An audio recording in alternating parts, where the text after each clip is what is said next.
I believe mental toughness is one of the most underrated human qualities in the world. Think about it. Above all else, mental toughness is at the foundation of all great human achievement.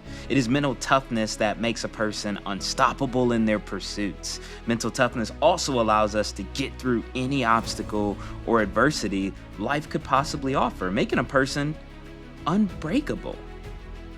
I had a run-in with the importance of mental toughness very early on in life. I was about 10 or 11 years old, and to start, I used to have to walk to school 1 mile each way, and was walking home from school one day with some friends, and we decided, hey, let's take a shortcut, and we cut through a neighbor's yard. The neighbor came out through the back door screaming, unhappy we were cutting through his yard probably, so we took off.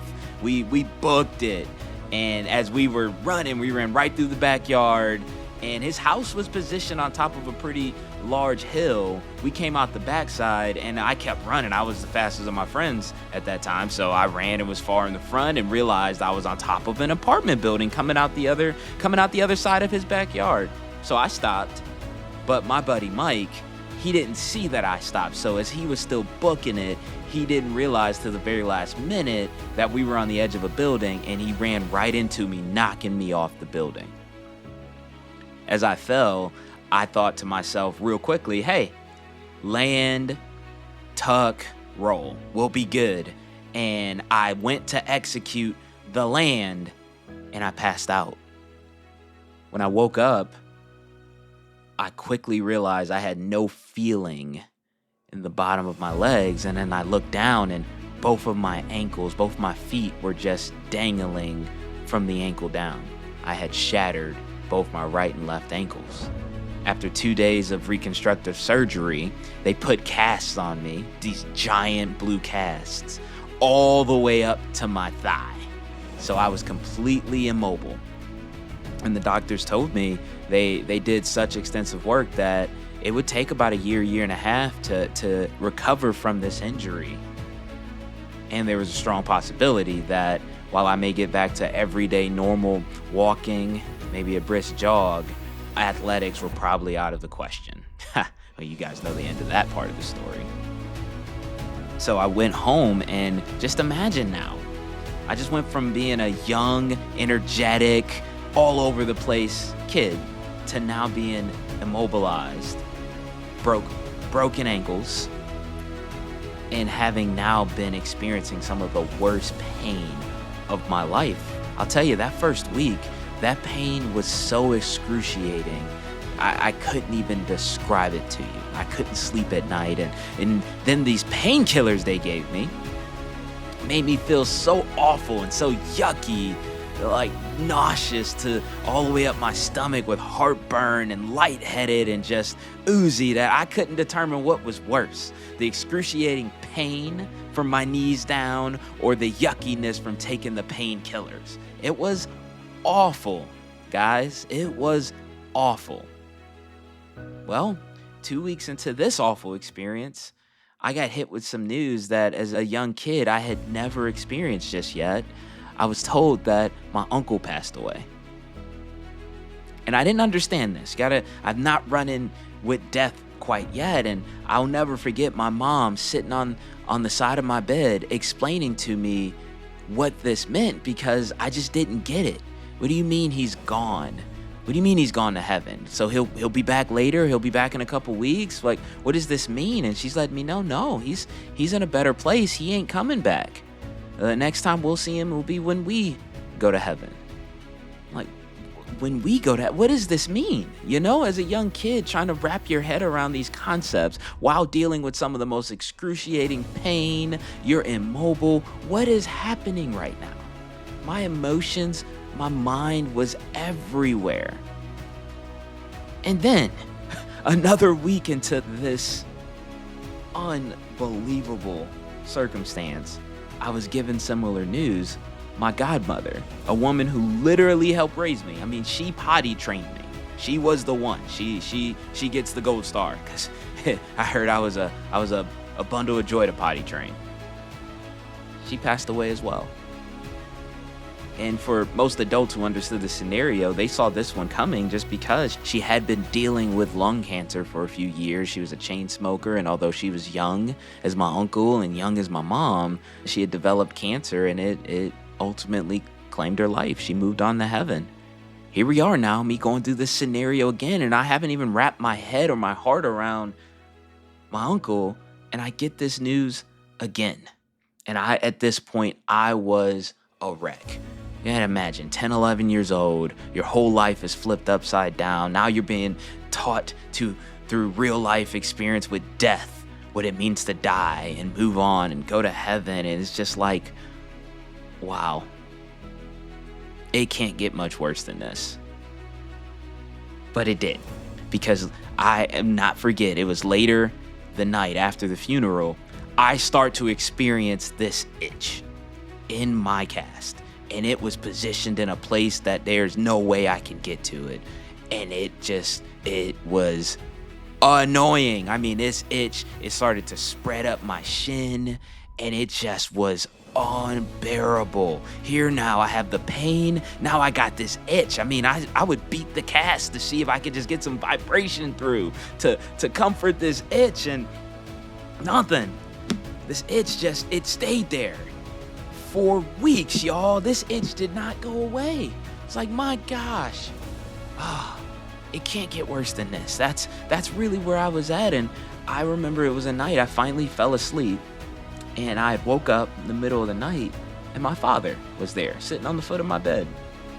Now, to this point in life, my father he had left when I was pretty young and had to deal with some of his overcoming and trials and tribulations, and was coming out victory end of that. But I hadn't really spent a whole lot of time with him up until this point. Now here he is sitting at the foot of my bed. And he told me, hey, I'm going to be here for a little while. I'm going to help out. I'm going to help you get back to shape. And I just started crying. And he let me know, it's all good. It's okay. You'll recover. And I told him, that's not why I'm crying. I'm crying because people keep dying. What'll happen if you die? Isn't that what all kids think when they start discovering death? The first people they think of is, what if their parents die? Well, that's what I said to him, and he, in good old Pop's fashion, he smiled, kind of laughed a little bit, and he said, well, then I'm gonna go to heaven, and heaven better than this from what I heard. And I looked at him kind of curiously, like, oh, wow, just like that? And he told me, yeah, I mean, everybody's going to die one day, so nobody gets out of this life alive. It was pretty interesting, because here now I am, once again, facing what I can consider some of the most horrible times in life. And Pops added a little bit of levity there, and he told me I'm going to get through it, but if I'm going to get through it, I'm going to need to toughen up. I didn't know what that meant, but he said I'm going to need to toughen up. I'm thinking, like, I can't work out like this, Pops, but I'm going to need to toughen up. And so I finally got into a position where I could sit up and play video games, and I started to play some video games. You know me, this is really a period in time when I started to go ham on video games, a lot of single player games and adventure games to eat up the time, because it was just some long periods of time of doing nothing but sitting in this bed or sitting in a chair or laying, kind of, however you want to put it. It was still uncomfortable.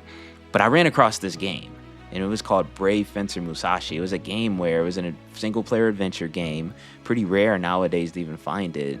But the story of this game is you played as this young samurai, where you learned the way of the samurai as you trained and went on adventures. And this game actually introduced me to the concept of mental toughness, because the character in the game, as he was learning the way of the samurai, if you know anything about samurai, you know they value mental toughness and emotional stability above all else. And as the character was going through developing mental toughness so that he could become fortified as a warrior, a lot of the lessons he was learning, I started to too apply to the scenario I was in, so that I can develop some of this mental toughness. Hey, maybe it'll help me get through this scenario. It started with emotional stability.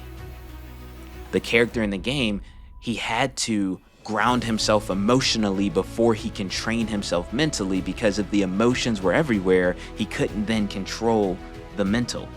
We talked about this in previous Creel Talks. Remember when we talked about controlling our feelings? We discussed the ability to harness that energy that comes in us and then turn it to whatever we choose before enduring it and re-releasing it. One thing I learned is that the outer world is not in control of our inner peace. We are, because we control how we feel. Emotional stability is the foundation of mental toughness. Because with that control, we can now control how we think because our feelings aren't making our thoughts run rampant. Some of these long nights in this period of time when I was bedridden, I had no choice but to live in my thoughts and feel all of my emotions. The long, painful nights where I could not sleep presented a rare opportunity for me to search why I felt how I felt and really explore those feelings, the boredom, the discomfort, the pain. But in that period of time, I also remembered something my mom taught me as a young kid that never really made sense to this point. She taught me the power of prayer. Some would call it meditation. I call it conversing with God. Call it whatever you want to. But what I started to do was exactly that. I started to really converse with God. I started to pray.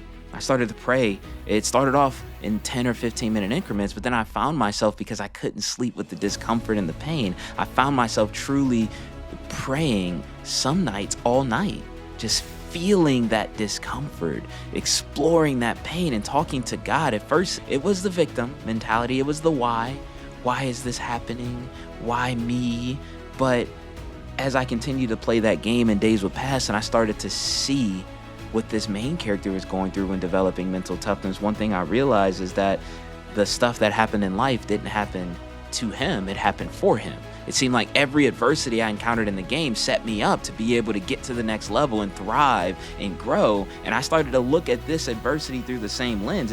I stopped asking why, and I started to ask, all right, how are we gonna get through this? What is that gonna look like? And as I started to explore some of these nights, I started to change my thoughts on the scenario. It's like, well, I'm here. I can't control the circumstance, but I can control how I think about it. And ultimately, that helped me control how I felt. And I started to ground my emotions. I started to almost disconnect a little bit, because here's the second thing I had to do. It's, once again, I'm in the circumstance already. Here's number two. I had to embrace the suck. When you're comfortable, you see one way forward. But when you're desperate, when you're anxious, when you're pushed to your limits, when you're in such states of pain and discomfort, suddenly there are multiple paths that you start to see. You start to get creative in your mind. You start to think of all types of scenarios. I mean, there was nights where I would have to find the right positioning and scooching and moving and turning just to find that decency of comfort. I wouldn't call it comfort, but it was like the semblance of it. Just a little bit of comfort there. But eventually I stopped searching for the comfort because it was fruitless. It's like, what's the point? Here's what I did. I embraced the suck. It's like, I'm already here. I'm already in pain. I'm already hurt. I'm already uncomfortable. I might as well get something from it. And that's exactly what I did. For a lot of people, their comfort zone becomes a prison. And we become prisoners who love our cage. This is why they say ignorance is bliss. But deliberately choosing challenges that can break you, I didn't choose to be in this scenario, but you know what? I chose to embrace it. I chose to go through it. I chose to grow through it. This sucks, but you know what? There's something here. Just like my main character in the game, the scenarios he went through, they sucked, but there was something there. There was something to grab from it. I didn't always know what the why was or what the something was, but I knew just based on my conversations and long prayers late at night that there was something good here. Well, here's the next step in developing that mental toughness. It's creating an arena to train your mind. You see, life will present us with plenty of scenarios where we have to train that mind and develop that toughness. But you know what's better than having to wait for life to do it when we're almost not prepared? It's creating the opportunities to prepare ourselves. Isn't that what we do when we work out? When we go to the gym, we go into an arena where we purposely put stress on our body and our muscles in order to train our physical bodies to be ready for anything life could physically throw at us, to be more prepared so that it's not as difficult as it could be. I learned early on that you shouldn't wish for things to be easier, you should wish to be better. But wishes don't often come true, so now you should go make yourself better. For me, the first real rigorous training or arena I put myself through to start to develop some of that tolerance for difficulty is I had to relearn how to walk. And if you've never been through this scenario before, man, that right there is one of the most mentally and physically challenging things to go through. To literally have to relearn how to do something that you mentally know how to do. But now it's in your mental, not your physical, because your physical has atrophied, because your physical has stiffened, because your physical has weakened. And you have to retrain your muscles and your ligaments, your joints, your bones for the movement and the pressures that come along with sustaining your weight and taking steps. It took me all of over a month to get back to taking one step, to being in control of my body weight. It took me all of 90 days to get back to walking. Can you imagine? A lot of the sessions themselves, they pushed me to the brink of just exhaustion. It was the first time I had a trainer, and I hated him. Hated him. Not as much as I hated Pops, though, because I would get home and Pops would have written down all of the workouts, and he would say, all righty, we're going to do these workouts 3 times a day. I'm like, we see this trainer 3 times a week. And he said, yup, and we'll see him less with all the training we're going to do off the clock. And he would push me to train just as hard as I did when I saw my physical therapist. It was awful. I hated my trainer. I hated Pops. My trainer was an angel compared to that guy in that period of time. But you know what? I also am thankful for him because he helped me unlock a new level mentally by pushing me and making me, I was already uncomfortable. It was like, all right, really what I was doing when training rigorously, creating that arena to develop mental toughness is I was choosing my suck. Like, suck is gonna happen anyways. You know that, right? Like, suck is a natural part of life. Things are gonna suck. Things are gonna suck. As a matter of fact, if you wanna be successful, you have to first go through the suck to get there. What I love about creating the arena to train my mind is I get to choose my suck. I get to train my brain to prepare for any of the random suck life can throw, but I get to choose my suck. I get to choose my heart. I chose my difficulties in that period of time, and in that, I started to realize it's not about the result of walking. It's not about the result of getting in better shape. It's not about the result of becoming more successful. Nah, it's about the result of developing my character. It's about the result of developing my mentality. It's about the result of developing my resolve. You see, by training in the arena I created, I prepared myself to deal with the arena of life. Because that's the next step. It's taking that training, that mental fortitude that we developed in the arena, in the dojo, and transitioning it over to the life scenarios we want to thrive in. It started off with me learning how to walk, but then I applied that to getting great at video games. I applied that to getting good at sports, although they told me I wouldn't. Joke's on you. I applied that to, as I got older, getting good at school, getting good at my job. Listen to me. Work and business, today they are my dojo. I purposely put myself in uncomfortable scenarios so that I can train my mental. Struggle is my sensei, because I'm choosing my heart. I'm choosing my suck. My success comes from the growth I have through the struggle, not the victories I have in these different endeavors. I'm purposely training myself for the arena of life. Speaking on that arena, here's the next thing. Here's number 4.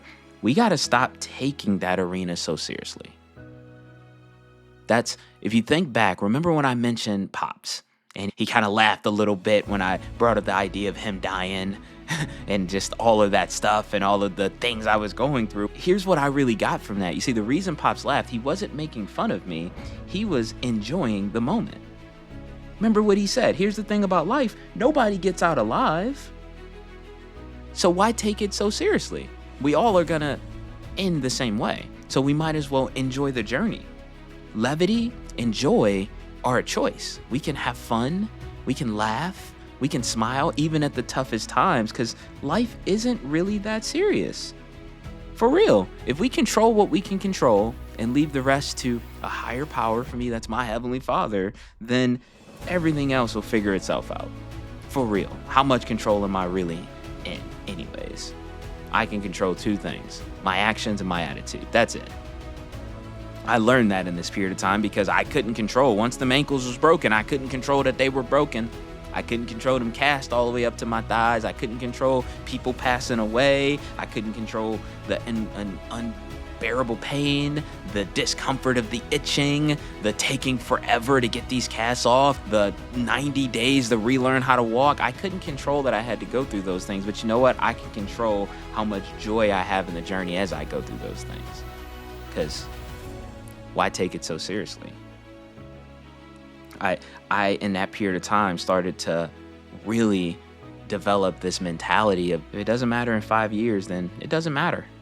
I stopped letting petty annoyances and like stress and just all of the anxiety that life could potentially throw at us. I stopped letting that stuff have real estate in my mind. This is a 12-year-old me, by the way. Think about this. At 12 years old, I had went through, over the last couple of years before that, what can be a pretty traumatizing experience. But instead of coming out the other end traumatized, I came out the other end fortified and decided, hey, listen, Pops is right. Nobody gets out of life alive. And I can create my own arena to help me deal with life. And you know what? Everything's gonna be all right. In the end, everything's gonna be all right. So, might as well hang loose. Might as well enjoy the journey. As a matter of fact, here's what I really started to do. I developed some discipline around little things, because I said, if the struggle was going to take me out, then I'm going to be disciplined around the little things and not take the big things seriously, because the little things are often what leads to the big things. So if I do the little things, then I can hang loose on the big things. And I kept all things from having power over me. Think about that. Hang loose. It's going to be okay. That doesn't mean be lazy. That doesn't mean procrastinate. That doesn't mean be lackadaisical. It means let's take the little things seriously. Little things like, hey, if I said I'm gonna wake up early, I'm waking up early. If I said I'm gonna read, I'm gonna read. If I said I'm working out, I'm gonna work out. The little things. If I made a mistake, I made a mistake. I apologize. Let's get over it. Let's learn from it. Let's keep it moving. Learn the lessons, forget the details. The little things. I'll focus on those, but then when the big things hit, the adversities, the challenges, the things, it's okay. Well, the little things have already prepared me to deal with these big things, so let's go through it. Let's grow through it. That's, for me, at an early age, that's how I developed mental toughness. And I've taken that with me all of my life. Here's what I believe. I think mental toughness is the mindset that moves mountains. It is the mindset of mental toughness that's at the foundation of all great human achievement.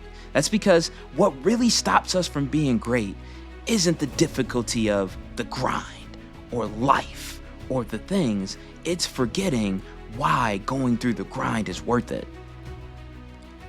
Think about it. I come out the other end lacking nothing. I'm better. I'm stronger. I'm more fortified. I'm ready to deal with higher levels of life. I'm ready to experience more of what life has to offer because I'm more equipped through the struggle I've subjected myself to and the struggle that life involuntarily subjected me to. And now, there's nothing life can throw at me that I ain't ready for. Nothing. It's in that as life attempts to stop us, I become more fortified. I become more resolved. I really start to unleash my true potential. I become Superman.